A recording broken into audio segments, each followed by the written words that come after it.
Tous ces événements sont un commencement de douleur. Matthieu 24, 8.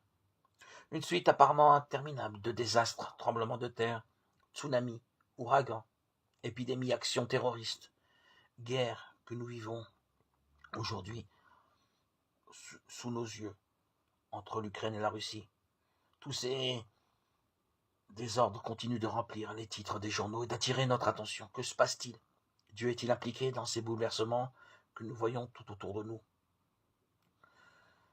Toutes ces choses ont été prédites il y a plus de 2000 ans par un homme vêtu d'un humble vêtement de Galiléen, alors que ses disciples contemplaient les bâtiments du temple. Ce grand prophète, Deutéronome 18:15, assis sur le mont des Oliviers, a fait défiler paisiblement devant eux une vision des événements futurs, Matthieu 24, 3, 44. Il y a toujours eu des guerres, des tremblements de terre, mais dans ses propos, le Seigneur prédisait qu'ils s'intensifieraient considérablement au temps de la fin. Il décrivait ces événements comme étant un commencement de douleur. Le terme douleur signifiant ici littéralement les angoisses de l'accouchement. Jean 16, 21.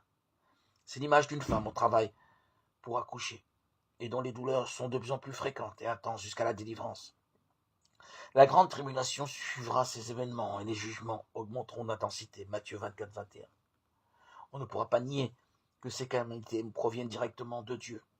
Cependant, les hommes ne se repentiront pas. Au contraire, ils continueront à blasphémer. Apocalypse 16, 9. Aujourd'hui, on donne souvent des explications naturelles à ces catastrophes. Les tremblements de terre sont causés par le déplacement des plaques tectoniques ou bien la fréquence des cyclones est liée au réchauffement planétaire. Il serait faux de nier les explications physiques de ces phénomènes. Mais qu'y a-t-il vraiment derrière l'augmentation de ces cataclysmes? À la fin, il n'y aura pas besoin d'explications scientifiques car Dieu lui-même ébranlera violemment la terre en ce jour-là et les hommes reconnaîtront cela comme étant la colère de l'agneau. Ésaïe 24, 18, 21, Apocalypse 6, 16.